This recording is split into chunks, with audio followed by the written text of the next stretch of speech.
Alright, so this is a mango tree. You feel me? I got 2 mangoes. You know how I got them? Took some rocks, threw them shits up there, knock them down. Skills like jardin, you feel me? It's not like back in the States you have to go buy, you feel me, them five for $5 mangoes.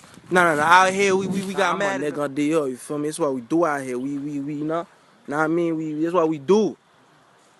Like at this coconut tree. Like, when I come to Haiti, if I don't come to the countryside, son, I'm not really happy because, I love it. Feel me? Out here, you get, the mangoes, feel me, the coconut jungle. Feel me? Go to the jungle and just catch a vibe, get in tune with Mother Nature. Feel me? It's just, this is great, son. You eat better. Feel me? I see people take knives and cut mangoes.